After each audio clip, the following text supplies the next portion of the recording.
IITകളും NITകളും വിദ്യാർത്ഥികൾക്കെല്ലാം വളരെയധികം പരിചിതമാണ്. പക്ഷേ അതെല്ലാം ബിടെക്കിൻ്റെ പ്ലാറ്റ്ഫോമിലാണ് വിദ്യാർത്ഥികൾ ചിന്തിക്കപ്പെടുന്നത്. ഇപ്പോഴിതാ BSc പ്രോഗ്രാമുകൾ, BCom പ്രോഗ്രാമുകൾ, BA പ്രോഗ്രാമുകൾ, ഇൻ്റഗ്രേറ്റഡ് ആയിട്ടുള്ള BEd പ്രോഗ്രാമുകൾ എല്ലാം ഈ പറഞ്ഞ NITകളിലേക്കും IITകളിലേക്കും അതുപോലെയുള്ള എല്ലാ ക്യാമ്പസുകളിലേക്കും വരികയാണ്. സർ, എന്താണ് ശരിക്കും NCETയുടെ ഈ BEd പ്രോഗ്രാമിൻ്റെ, ഇൻ്റഗ്രേറ്റഡ് BEd പ്രോഗ്രാമിൻ്റെ പ്രത്യേകതകൾ? ITEP integrated teacher education programme, അതായത് ഡിഗ്രിയും BEdും രണ്ടാകാതെ ഇൻ്റഗ്രേറ്റ് ചെയ്യാൻ. BEd നമ്മുടെ ഗ്രാജുവേഷനുമായിട്ട് ഇൻ്റഗ്രേറ്റ് ചെയ്തുകൊണ്ട് പോകുന്ന ഒരു പ്രോഗ്രാമാണ്. NCETയുടെ പുതിയ ഒരു സിസ്റ്റമാണ്. അതിനുവേണ്ടി ഒരു പ്രവേശന പരീക്ഷയുണ്ട്, നാഷണൽ കോമൺ എൻട്രൻസ് ടെസ്റ്റ് എന്നറിയപ്പെടും, NCET. അപ്പോൾ ഇത് NDA ആണ് കണ്ടക്ട് ചെയ്യുന്നത്. ഇത് ഇന്ത്യയിലെ വിവിധ തലങ്ങളിലുള്ള വിവിധ നിലവാരത്തിലുള്ള സ്ഥാപനങ്ങളിൽ പഠിച്ച് ടീച്ചറാകാനുള്ള അവസരമാണ്. അപ്പോൾ നമുക്ക് സാറ് പറഞ്ഞ പോലെ IITകളിൽ തുടങ്ങാം. 4 IITകളിൽ ഇപ്പോൾ ഇത് നിലവിൽ റൺ ചെയ്യുന്നുണ്ട്. ഏറ്റവും പ്രധാനമായിട്ട് Kharagpur IIT physics, chemistry, maths, economics plus BEd 4 വർഷത്തെ പ്രോഗ്രാം. പിന്നെയുള്ളത് ഭുവനേശ്വർ IITയിലുണ്ട്. പിന്നെ റോപ്പാർ, പഞ്ചാബിൽ റോപ്പാർ IITയിലുണ്ട്. പിന്നെ ജോധ്പൂർ. ഈ 4 IITസിലാണ് ഉള്ളത്. കുറേ NITസിലുണ്ട്. നമ്മുടെ കാലിക്കട്ട് NITയിലുണ്ട്, NIT ഉണ്ട്. അവിടെ BSc BEd ആണ് വരുന്നത്. ഫിസിക്സ് BSc പ്ലസ് BEd, അല്ലെങ്കിൽ മാത്സ് പ്ലസ് BEd, അല്ലെങ്കിൽ കെമിസ്ട്രി. അപ്പോൾ ഇങ്ങനെയാണ് അവിടെ വരുന്നത്.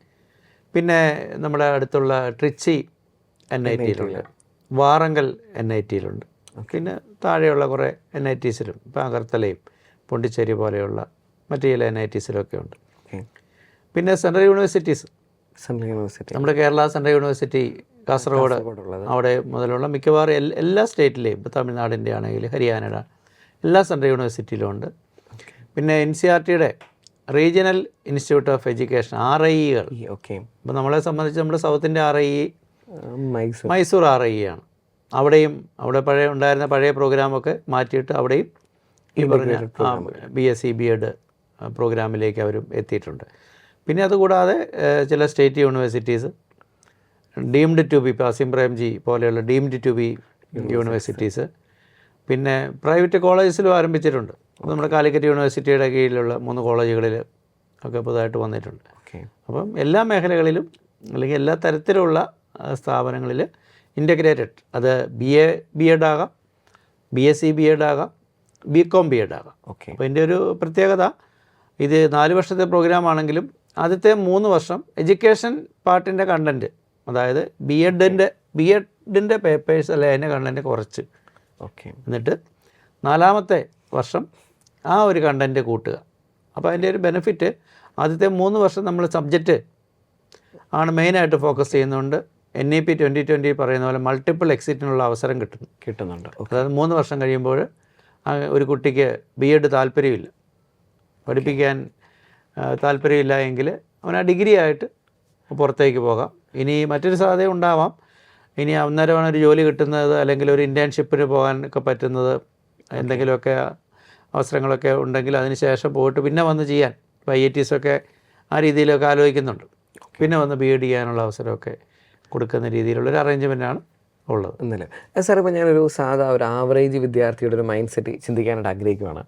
ഇപ്പോൾ ഒരു ആവറേജ് വിദ്യാർത്ഥിയാണ്, JEE മെയിൻ എഴുതി NITയിൽ ഒരു അഡ്മിഷൻ കിട്ടുക എന്ന് പറഞ്ഞാൽ എന്നെ സംബന്ധിച്ച് ഇച്ചിരി ബുദ്ധിമുട്ടാണ്. IIT എൻ്റെ സ്വപ്നമാണ്. പക്ഷേ IITയിൽ എഴുതി JEE അഡ്വാൻസ് ക്വാളിഫൈ ചെയ്തൊരു IIT പഠിക്കാനുള്ളതും ഇച്ചിരി ബുദ്ധിമുട്ടാണ്. എന്നാൽ എനിക്ക് BEdനോടൊട്ട് താല്പര്യമില്ല. പക്ഷേ എനിക്കിതിൻ്റെ ഒരു ടാഗ് ലൈൻ വേണം. ഒരു പക്ഷേ അതിനുശേഷം MBA ആക്കാം, അല്ലെങ്കിൽ മറ്റെന്തെങ്കിലും കോഴ്സുകൾ ചെയ്ത് സെറ്റിൽ ചെയ്തൊരു NITയുടെ ഒരു IITയുടെ ടാഗ് ലൈൻ ആഗ്രഹിക്കുന്ന ഒരാളാണ് ഞാൻ. അങ്ങനെ ഒരാളെ സംബന്ധിച്ച് ചിന്തിക്കുമ്പം ഇതും കൊണ്ട് കിട്ടുന്ന ബെനിഫിറ്റ്സും അത് ഡിസഡ്വാൻറ്റേജ് അങ്ങനെ വല്ലതും നമുക്ക് പറയാൻ പറ്റുമോ? ഡിസഡ്വാൻറ്റേജ് ഒന്നുമില്ല, അഡ്വാൻറ്റേജ് മാത്രമേ ഉള്ളൂ. കാരണം നമ്മളിപ്പം IIT ക്യാമ്പസിൽ നമ്മളൊരു പ്രോഗ്രാം ചെയ്യുമ്പോൾ നമ്മൾ IITയുടെ സ്റ്റുഡൻ്റാണ്, പിന്നീട് അവിടുത്തെ അലുമിനിയാണ്. ക്ലാസ്സുകൾ ഇപ്പോൾ നമ്മൾ ഖരഗ്പൂർ IITയിലാണെങ്കിൽ അവിടെ ഇപ്പോൾ BSc BEdന് ചെല്ലുന്ന ഒരു കുട്ടി ഫിസിക്സ് അല്ലെങ്കിൽ എക്കണോമിക്സ് ആണെന്ന് വിചാരിക്കുക. നമുക്കറിയാം അവിടെ ജോസ അലോട്ട്മെൻറ്റ് വഴി JEE അഡ്വാൻസ്ഡ് ക്ലിയർ ചെയ്ത് വരുന്ന കുട്ടികളുണ്ട്. 4 ഇയർ BS പ്രോഗ്രാമിന്. അത് കെമിസ്ട്രിയും ഫിസിക്സും എക്കണോമിക്സും ഒക്കെ ഉണ്ട്. അപ്പോൾ ആ പ്രോഗ്രാമിന് വരുന്ന കുട്ടികൾ ഇവരൊക്കെ ക്ലാസ്സുകൾ പലതും ഒരുമിച്ചാണ് വരുന്നത്. ഓക്കെ. അവിടെ എല്ലാ ആക്ടിവിറ്റീസിലും ഇവർക്ക് പങ്കെടുക്കാം. അവിടെ വരുന്ന എല്ലാ പ്ലേസ്മെൻറ്റിനും അവർക്ക് അവരെ പോലെ തന്നെ ഇവരെല്ലാ എലിജിബിലിറ്റി ഇവർക്ക് ഒരേ ഫാക്കൽറ്റീസ് ആയിരിക്കും മിക്കവാറും പഠിപ്പിക്കുന്നത്. ഒരു വ്യത്യാസവും ഇല്ല. അപ്പം അങ്ങനെ കരുതണ്ട, അഡ്വാൻറ്റേജ് മാത്രമേ ഉള്ളൂ. അതുപോലെ തന്നെ NIT-ലും പിന്നെ എക്സിറ്റ് ഓപ്ഷൻ ഉണ്ട്. BS ഡിഗ്രി നമുക്കറിയാം IIT-ലെ 4 ഇയറാണ്. ഇത് വേണമെങ്കിൽ 3 ഇയർ കഴിയുമ്പോൾ അത് BS ആണ്, ബാച്ചുലേഴ്സ്. ഇത് ഒരു BSc ആയിട്ട് വേണമെങ്കിൽ ഓണേഴ്സ് കിട്ടുന്നില്ല, ഒരു ഡിഗ്രി ആയിട്ട് വേണമെങ്കിൽ 3 വർഷം കഴിയുമ്പോൾ എക്സിറ്റ് ചെയ്യാനുള്ള ഓപ്ഷൻ കൂടെ ഉണ്ട്. അങ്ങനെ ഒരു പ്രത്യേകതയുണ്ട്. സാർ, ഈ ഒരു എഡ്യൂക്കേഷൻ ഫീൽഡിലേക്ക് വരുമ്പം പല കാറ്റഗറിയിലുള്ള അധ്യാപകരുണ്ട്. ഒരു പക്ഷേ TTC നേടിയ അധ്യാപകരുണ്ട്, B.Ed ഉണ്ട്, സെറ്റ് ഉണ്ട്, ഇപ്പം കേട്ടിട്ടിൻ്റെ കാര്യമൊക്കെ പറയുന്നു. ഇനി എന്തായിരിക്കും ഈ ഒരു പ്ലാൻ ഇംപ്ലിമെൻറ്റ് ചെയ്തതിന് ശേഷമുള്ള അവസ്ഥ? TTCക്കാരുണ്ടാകുമോ, അതോ ആ ഒരു വിദ്യാഭ്യാസം നിൽക്കുമോ? B.Ed, സെറ്റ്, കേട്ടിട്ട് എങ്ങനെയായിരിക്കും ഇതിൻ്റെ ഒരു ഇനിയുള്ളൊരു വേരിയേഷൻ എങ്ങനെയായിരിക്കും വരുന്നത്? NEP 2020 അനുസരിച്ച് 2030 ബാക്കി പ്രോഗ്രാമുകളൊക്കെ അവസാനിച്ച് 2030 ശേഷം ടീച്ചേഴ്സ് ആകുന്നവർ ഈ പറയുന്ന ഇൻ്റഗ്രേറ്റഡ് പ്രോഗ്രാം ചെയ്തവരായിരിക്കണം എന്നാണ് പറഞ്ഞിരിക്കുന്നത്. അപ്പോൾ അത് എന്തെങ്കിലും മാറ്റം വരുമോയെന്ന് നമുക്കറിയില്ല. അപ്പോൾ അങ്ങനെയാണ് പോയിരിക്കുന്നത്. അപ്പോൾ ഇപ്പം നിലവിൽ TTC അത് മാറി DLED ആയിരുന്നു. Okay. Diploma in elementary education എന്ന് പറഞ്ഞു. ആ പ്രോഗ്രാം അങ്ങനെയാണെങ്കിൽ അവസാനിപ്പിക്കേണ്ടി വരും. D.Ed എന്നൊരു കാറ്റഗറി അവസാനിപ്പിക്കേണ്ടി വരും. പിന്നെ B.Ed പ്രോഗ്രാമുകൾ ഒരുപക്ഷെ മാസ്റ്റേഴ്സ് കഴിഞ്ഞവർക്ക് 1 വർഷത്തെ ഒരു B.Ed പ്രോഗ്രാം വരാൻ സാധ്യതയെന്ന് വേണേൽ നമുക്ക് അങ്ങനെ പറയുന്നുണ്ട്. പിന്നെ വേണമെങ്കിൽ BScക്ക് ശേഷം ഉള്ള B.Ed ഇപ്പോൾ നിലവിലുള്ളത് തുടരാം, അതുണ്ടാവാം. എങ്കിലും പ്രാധാന്യം വരാൻ പോകുന്നത് തീർച്ചയായിട്ടും ഈ ഇൻ്റഗ്രേറ്റഡ് പ്രോഗ്രാമിന് തന്നെ ആയിരിക്കും. ഒരു പക്ഷേ ഏറ്റവും കൂടുതൽ ഡിമാൻഡിങ് വരുന്ന ഒരു ടീച്ചർ അങ്ങനെയാണ്. കാരണം +2 കഴിയുമ്പം തന്നെ ഒരു ടീച്ചിങ് മേഖലയിലേക്ക് പോകാൻ താല്പര്യമുള്ള ഒരാളെ സംബന്ധിച്ച് ഏറ്റവും നല്ല പ്രോഗ്രാമാണ്. പിന്നെ നമുക്കറിയാം 4 വർഷം കൊണ്ട് ഈ പ്രോഗ്രാം അവസാനിക്കുന്ന ഒരു അട്രാക്ഷനുണ്ട്. മറ്റേത് എന്താണെങ്കിലും മിനിമം 5 വർഷമെങ്കിലും എടുക്കുന്നുണ്ട്. പിന്നെ ഈ പ്രോഗ്രാമിൻ്റെ പ്രത്യേകത, ഇതിന് 3 ലെവലുണ്ട്.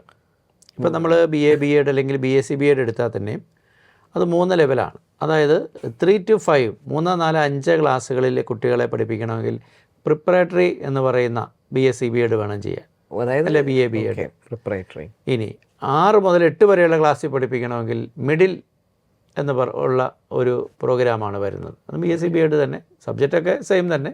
പക്ഷേ ഈ നമുക്കറിയാം ഈ പെഡഗോജിയിലും അതുപോലെ തന്നെ കണ്ടൻറ്റിലും അതിൻ്റെ ട്രാൻസാക്ഷൻ ടെക്നിക്സിലും മെത്തേഡ്സിലും കുറച്ച് വ്യത്യാസങ്ങളുണ്ട്. അതുകൊണ്ടാണ് അങ്ങനെ വരുന്നത്. പിന്നെ 9 മുതൽ 12 വരെ ഉള്ള സീനിയർ കുട്ടികളെ കൈകാര്യം ചെയ്യാൻ വേണ്ടി സെക്കൻഡറി എന്ന് പറയുന്ന, ഇപ്പോൾ 9 to 12 സെക്കൻഡറി എന്നുള്ള രീതിയിലാണ്.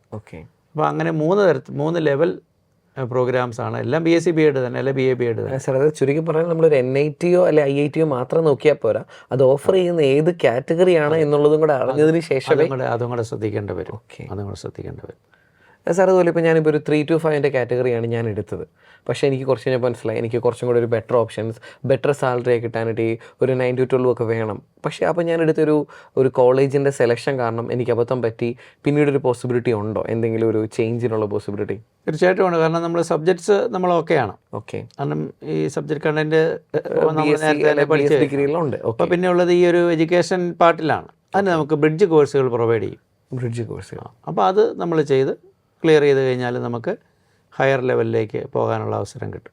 ഓക്കെ സാർ, അതുപോലെ തന്നെ തിരിച്ചുകൂടൊന്ന് ചോദിക്കാൻ ആഗ്രഹിക്കും. ഇപ്പോൾ ഒരു 9 to 12 പഠിച്ച ആ ഒരു കാറ്റഗറിയിലുള്ള ഒരാൾക്ക് ഈ പറയുന്ന ലോവർ ക്ലാസ്സുകളിലേക്ക് പഠിപ്പിക്കാനായിട്ടുള്ള അവസരം കിട്ടുമോ? അതുകൊണ്ടാവും. ഞാൻ പറഞ്ഞല്ലോ, ഇത് ഈ കണ്ടൻറ്റിൻ്റെ മാത്രമല്ല, കൊച്ചു കുട്ടികളെ പഠിപ്പിക്കുന്നതും സെക്കൻഡറി ലെവലിൽ പഠിപ്പിക്കുന്നതും തമ്മിൽ പല കാര്യത്തിലും ഒരുപാട് ഡിഫറൻസ് ഉണ്ട്. ടീച്ചേഴ്സ് അറിയാതെ പ്രൈമറിയിലെ പോലെ അല്ല ഹയർ സെക്കൻഡറിയിലേക്കൊക്കെ വരുമ്പോൾ അതിനുവേണ്ടി നമ്മൾ ഉപയോഗിക്കേണ്ട മെത്തേഡുകളിൽ ഒരുപാട് വ്യത്യാസം വരുന്നു. അതുപോലെ തന്നെ നമുക്ക് ടെക്നിക്സുകൾ വ്യത്യാസം വരുന്നു. യൂസ് ചെയ്യേണ്ട എക്സാമ്പിളുകൾ ഒരുപാട് മാറ്റങ്ങൾ, പിന്നെ പെഡഗോജി ആകെപ്പാടെ ഒരു വ്യത്യാസം വരുന്നുണ്ട്. അപ്പം അതുകൊണ്ട് അത് നമുക്ക് അങ്ങോട്ടും ഇങ്ങോട്ടും ഒക്കെ പോസിബിളാണ്. അതിനുള്ള കോഴ്സുകൾ ഉണ്ടാവും, തീർച്ചയായിട്ടും ഉണ്ടാവും. സാർ, ഇപ്പോൾ ഒരു എക്സാം പാറ്റേണിനെ കുറിച്ച് വരുന്നു. അതായത് ഈ ഒരു അഡ്മിഷൻ എങ്ങനെയാണ് ഈ ഒരു ഇഷ്ടപ്പെട്ട ഒരു കോഴ്സും കോളേജും ഒക്കെ തിരഞ്ഞെടുക്കാൻ പറ്റുന്നത്? എന്താണ് അതിനൊരു എക്സാം പാറ്റേണിനെ കുറിച്ച് പറയുവാണെങ്കിൽ? നമുക്ക് എക്സാം പാറ്റേൺ പറഞ്ഞാൽ 4 സെക്ഷനിലായിട്ട് 7 പരീക്ഷകൾ എഴുതേണ്ടി വരും. 7 ഈ പറയുന്ന ഏത് പ്രോഗ്രാമിനാണെങ്കിൽ. അതിനകത്ത് 2 കമ്പൽസറിയാണ്, 2 പേപ്പറുകൾ. അത് ഒന്ന് ജനറൽ ടെസ്റ്റാണ്, മറ്റൊന്ന് ടീച്ചിങ് ആപ്റ്റിറ്റ്യൂഡ്. അപ്പോൾ ടീച്ചിങ് ആപ്റ്റിറ്റ്യൂഡും ജനറൽ ടെസ്റ്റും കമ്പൽസറിയാണ്. ഇത് രണ്ടും ഏത് കാറ്റഗറിയിലുള്ള ഏത് കാറ്റഗറിയിൽ അത് BA ആയിക്കോട്ടെ, BSc ആയിക്കോട്ടെ, BCom ആയിക്കോട്ടെ, എവിടെ പഠിക്കണമെങ്കിൽ ഓക്കെ ഇത് രണ്ടും കമ്പൽസറിയാണ്. അപ്പോൾ 7 ഇത് 2 പിന്നെ 2 ലാംഗ്വേജ്. ഓക്കെ 2 ലാംഗ്വേജ് എടുക്കുമ്പോൾ ഒന്ന് ഇംഗ്ലീഷ് എടുക്കുന്നതാണ് ഏറ്റവും നല്ലത്. കാരണം മിക്കവാറും സ്ഥാപനങ്ങൾ ഒരു ലാംഗ്വേജ് ഇംഗ്ലീഷ് ചോദിക്കുന്നുണ്ട്. ഓക്കെ ഇപ്പോൾ ഒന്ന് ഇംഗ്ലീഷ് എടുക്കുക, രണ്ടാമത് നമ്മുടെ മലയാളികളായതുകൊണ്ട് നമുക്കത് വേണമെങ്കിൽ സെലക്ട് ചെയ്യാം. ഓക്കെ അപ്പോൾ 2 പേപ്പർ അതായി. പിന്നെ ഏറ്റവും പ്രധാനമായിട്ട് വരുന്നത് ഡൊമൈൻ സബ്ജക്ട്സ് ആണ്. ഓക്കെ അതായത് 7 എണ്ണത്തിൽ 4 എണ്ണം നിലവിൽ 4 എണ്ണമായി. പിന്നെ ഉള്ളത് 3 ഡൊമൈൻ സബ്ജക്ട്സ് വേണ്ടി വരും. അപ്പോൾ ഓരോ യൂണിവേഴ്സിറ്റി അല്ലെങ്കിൽ കോളേജ് അവിടെയുള്ള പ്രോഗ്രാം ഏതാണോ എന്നതിൻ്റെ അടിസ്ഥാനത്തിൽ ഓരോ യൂണിവേഴ്സിറ്റിയും നമ്മൾ എടുക്കേണ്ട ഡൊമൈൻ സബ്ജക്റ്റുകൾ പറയുന്നുണ്ട്. ഇപ്പോൾ കാലിക്കറ്റ് NIT ആണെങ്കിൽ ഫിസിക്സ്, കെമിസ്ട്രി, മാത്സ് ആണ് അവർ പറയുന്നത്. ഓക്കെ അപ്പോൾ എന്ന് പറഞ്ഞ പോലെ എല്ലായിടത്തും ഡൊമൈൻ സബ്ജക്ട്സ് ഏതാണെന്ന് പറയുന്നുണ്ട്. ഓക്കെ അപ്പോൾ അത് വേണം നമ്മൾ എഴുതാനായിട്ട്. അപ്പോൾ ഇവിടെ ഇംഗ്ലീഷ് അല്ലെങ്കിൽ ലാംഗ്വേജിൻ്റെ നമുക്ക് 28 ക്വസ്റ്റ്യനിൽ 25 ക്വസ്റ്റ്യൻ വീതം ആൻസർ ചെയ്യണം. 28ൽ 25 വീതം. ഓക്കെ സർ, ഇത്രയും ഡിമാൻഡിങ് ആയിട്ട് ഒരു പക്ഷേ ഇനി വരും കാലഘട്ടങ്ങളിൽ മാർക്ക് ചെയ്യപ്പെടാൻ സാധ്യതയുള്ള ഒരു പ്രോഗ്രാമാണ് ഇൻ്റഗ്രേറ്റഡ് BEd. ഈ ഒരു കോഴ്സിൽ അഡ്മിഷൻ കിട്ടാൻ വേണ്ടി എന്താണ് ഇതിനൊരു എക്സാം പാറ്റേൺ? ഇത് നമ്മൾ നേരത്തെ പറഞ്ഞ പോലെ BSc BEd, BA BEd, BCom BEd ഉണ്ട്. ഓക്കെ അപ്പോൾ ഇതിനകത്ത് ഏത് പ്രോഗ്രാമിനും അഡ്മിഷൻ എവിടെ കിട്ടണമെങ്കിലും നമ്മൾ നിർബന്ധമായിട്ടും 2 പരീക്ഷകൾ, ആകെ 7 പേപ്പറുകളാണ് ഒരു സ്റ്റുഡൻ്റ് എഴുതേണ്ടി വരുന്നതായിട്ട് വരും. ഓക്കെ അപ്പോൾ ഈ 7 പേപ്പറിൽ 2 എണ്ണം കമ്പൽസറിയാണ്. ഓക്കെ അത് ഒന്ന് ജനറൽ ടെസ്റ്റും മറ്റൊന്ന് ടീച്ചിങ് ആപ്റ്റിറ്റ്യൂഡ് ടെസ്റ്റുമാണ്. ഓക്കെ ആ 2 കമ്പൽസറി ആയിട്ട് എഴുതണം. പിന്നെ ഉള്ളത് നമ്മളതിൻ്റെ ഒരു പാറ്റേണിലേക്ക് വന്നു കഴിഞ്ഞാൽ 2 ലാംഗ്വേജസ് നിർബന്ധമായിട്ടും എഴുതണം. 2 ലാംഗ്വേജ് എഴുതുമ്പോൾ നമുക്ക് ശ്രദ്ധിക്കാവുന്നൊരു കാര്യം, ഒരെണ്ണം ഇംഗ്ലീഷ് നിർബന്ധമായിട്ടും എഴുതുന്നതാണ് നല്ലത്. നിർബന്ധമൊന്നുമില്ല, പക്ഷെ നമ്മൾ എഴുതുന്നതല്ല. കാരണം മിക്കവാറും എല്ലാ ഇൻസ്റ്റിറ്റ്യൂഷൻസിലും ഇംഗ്ലീഷ് കമ്പൽസറി ആയിട്ട് പറയുന്നുണ്ട്. ഓക്കെ രണ്ടാമത്തെ നമുക്ക് മലയാളം, നമുക്ക് സ്കോർ ചെയ്യാൻ എളുപ്പം മലയാളമാണല്ലോ, അതുകൊണ്ട് തീർച്ചയായിട്ടും മലയാളം എഴുതണം. ഓക്കെ അപ്പോൾ അങ്ങനെ 2 പേപ്പർ ഒരു ലാംഗ്വേജ് സെക്ഷനിൽ നിന്ന്. അപ്പം 7 എണ്ണത്തിൽ 4 എണ്ണമായി. മറ്റേ ആദ്യം പറഞ്ഞ വേണേൽ നമുക്കൊന്നുകൂടി ഒന്ന് എക്സ്പ്ലെയിൻ ചെയ്യാം. അപ്പോൾ ഈ ഒരു 2 പേപ്പർ ലാംഗ്വേജിൻ്റെ ഏരിയ ആയിരുന്നു. ഓക്കെ പിന്നെ ഏറ്റവും പ്രധാനമായിട്ടുള്ള ഡൊമൈൻ സബ്ജക്ട്സ് ആണ്. ഇവിടെയാണ് നമ്മൾ ഏറ്റവും കൂടുതൽ ശ്രദ്ധിക്കേണ്ടത്. അതായത് നമ്മൾ ഏത് പ്രോഗ്രാം എവിടെ പഠിക്കാൻ ഉദ്ദേശിക്കുന്നു എന്ന് നമ്മൾ തീരുമാനിച്ചിട്ട് അവിടെ ഏതൊക്കെ ഡൊമൈൻ സബ്ജക്ട്സ് ആണ് ആ പ്രോഗ്രാം പഠിക്കാനായിട്ട് അവരാവശ്യപ്പെടുന്നത് എന്ന് മനസ്സിലാക്കിയിട്ട് വേണം നമ്മൾ അത് എഴുതാനും അപ്ലൈ ചെയ്യാനും. നമുക്ക് ഡൊമൈൻ സബ്ജക്ട്സുകൾ കുറേ ലിസ്റ്റുണ്ട്. നമ്മൾ CUET പോലെ തന്നെ ഒരു ലിസ്റ്റുണ്ട്. ഓക്കെ ഇപ്പോൾ ഉദാഹരണം പറഞ്ഞാൽ നമ്മൾ കാലിക്കറ്റ് NITയിൽ അവിടെ BSc BEd വേണമെങ്കിൽ നമ്മൾ ഫിസിക്സ്, കെമിസ്ട്രി, മാത്സ് ആണ് എഴുതേണ്ടി വരുന്നത്. അപ്പോൾ അങ്ങനെ നോക്കിയിട്ട് കൃത്യമായിട്ട് എഴുതണം. പിന്നെയുള്ളത് ജനറൽ ടെസ്റ്റാണ്. അപ്പോൾ നമുക്ക് ആദ്യത്തെ 2, പിന്നത്തെ 3, 5ആയി. ജനറൽ ടെസ്റ്റ് 6, അവസാനമുള്ളത് ടീച്ചിങ് ആപ്റ്റിറ്റ്യൂഡാണ്.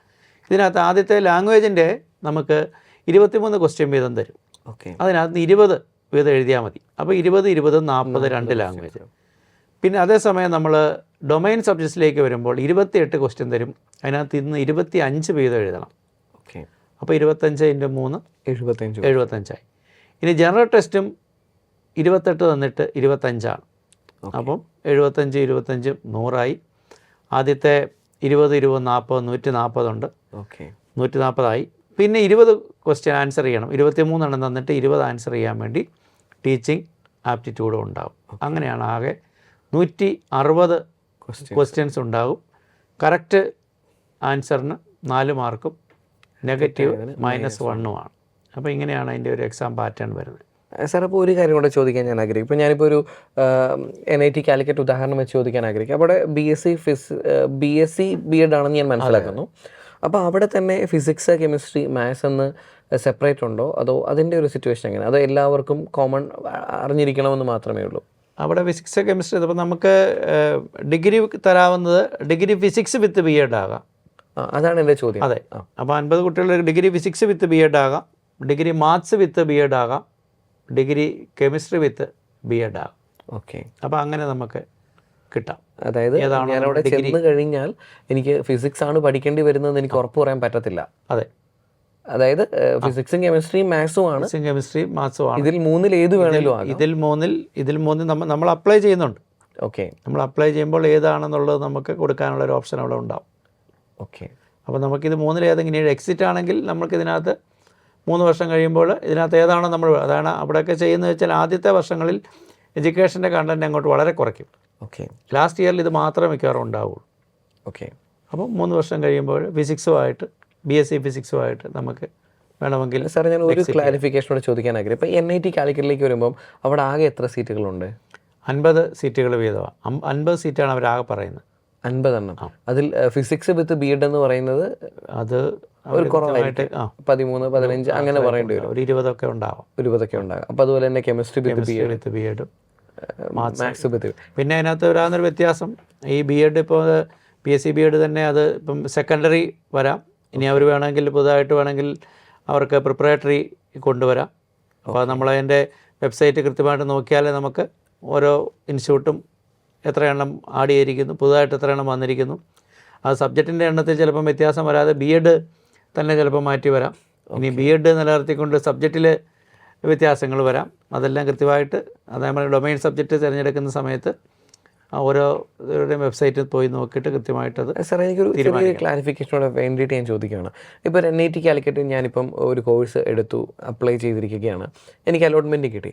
അപ്പോൾ എനിക്ക് ജസ്റ്റ് BSc BEd എന്നാണോ വരുന്നത്, അതോ BSc ഫിസിക്സ് BEd എന്നാണോ, അതോ നമ്മൾ ഈ ഫസ്റ്റ് ഇയർ പഠിച്ചതിന് ശേഷമുള്ള മാർക്കൊക്കെ നോക്കിയാണോ ഒരു പക്ഷേ ഫിസിക്സ് കെമിസ്ട്രി മാത്സ് പിന്നീടാണോ വേർതിരിക്കപ്പെടുന്നത്? എന്തായിരിക്കാം അവിടുത്തെ ഒരു സാഹചര്യം? നമുക്ക് BSc BEd എന്നാണ് നമുക്കവിടെ ഡിഗ്രി വരുന്നത്.